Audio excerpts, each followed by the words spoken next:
Hello, everyone, and welcome to the channel.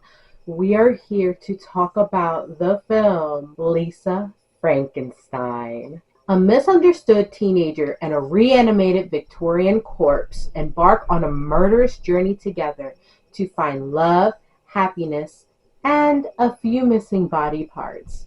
I do want to say that this film is actually the directorial debut for Zelda Williams, who is actually the daughter of the late and great Robin Williams. And also, this was written by Diablo Cody. I cannot lie, I am very biased towards Diablo Cody. I love some of her work, and I'm just gonna put a few here of some of the movies that I have really enjoyed that she has, created over the years. I was very excited going into this movie. So I went to go see the film. I just watched it last night, and here are my thoughts on the film. Some of the pros that I want to say is I do believe that the two lead characters did a very good job. Catherine Newton played Lisa, and Cole Sprouse played the creature. How can I say this? I loved Cole Sprouse growing up. I definitely was a Disney Channel era kid, The Sweet Life of Zack and Cody. Plus, they were also in Big Daddy. Had a very small role in The Astronaut's Wife, as well as some other projects. So, little biased. But I do feel that they did a good job with what they were given.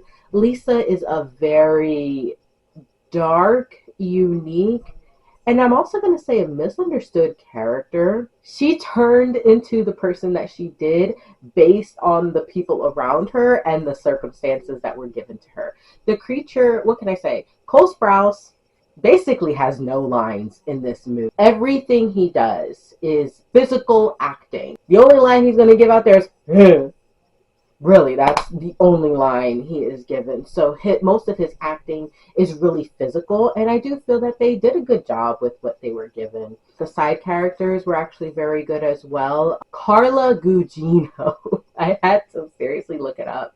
Carla Gugino, she did an amazing job, and I really felt a ways towards her character. I would say one of the surprising side characters in this movie is actually, and I'm looking up her name, Lisa Soberano. She really did surprise me. I really thought in my head she was going to be the one-note character, and she really did change my mind on her. This movie does take place in the 80s. Has that, bright 80s colors and stuff like that. They got the hair, the makeup, and everything. I was actually rooting for this couple's love story. As weird and twisted and dark as it was, I really was rooting for them, and the whole time I'm just like, you guys just need to be together. You guys belong together. When you start seeing, some of the decisions the characters make and everything, you truly start to see, yeah, you guys belong together. Some of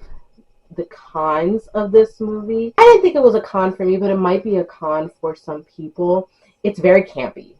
Definitely very campy. I could see it in the way that it was styled and directed, and sometimes it takes on a hint of soap opera-ish. To me, that's not necessarily a negative, but I can understand why some people may feel that way. Some things did not make sense, and I want to be careful with how I word things because I don't want to spoil anything, but certain people end up at certain places, and it's like, well, how did they get there?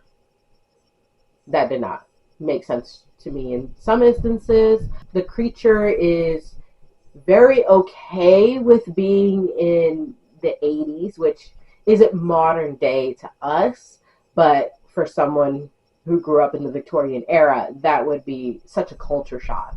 And he's just like, oh, okay, this is normal. All right, I'm just going to roll with the punches. It was like, I would have liked a little more reaction out of that. Lisa's mentality and the decisions that she makes kind of happens in a span of, I'm going to say 3-4 days. Like, the bitch went crazy in like 3-4 days.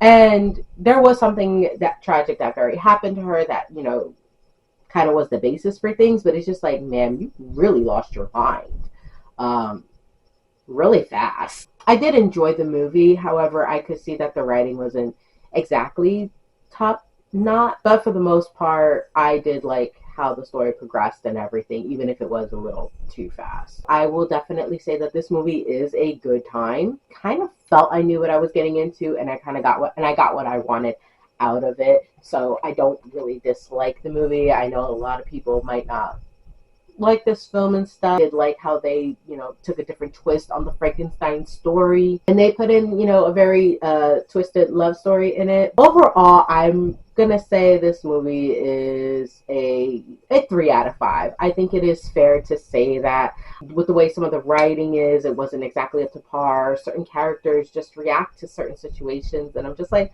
I mean, I understand when I walk into a movie, I am supposed to, turn off my brain and just get lost in the story. But when the story was done, I'm just like, okay, no one would do that. Like, no one would absolutely do that. But I did have a good time, and I could definitely see myself watching this, on a weekend if I'm feeling, I just want to watch something romantic and maybe slightly demented, like a back-to-back feature with Phantom of the Opera.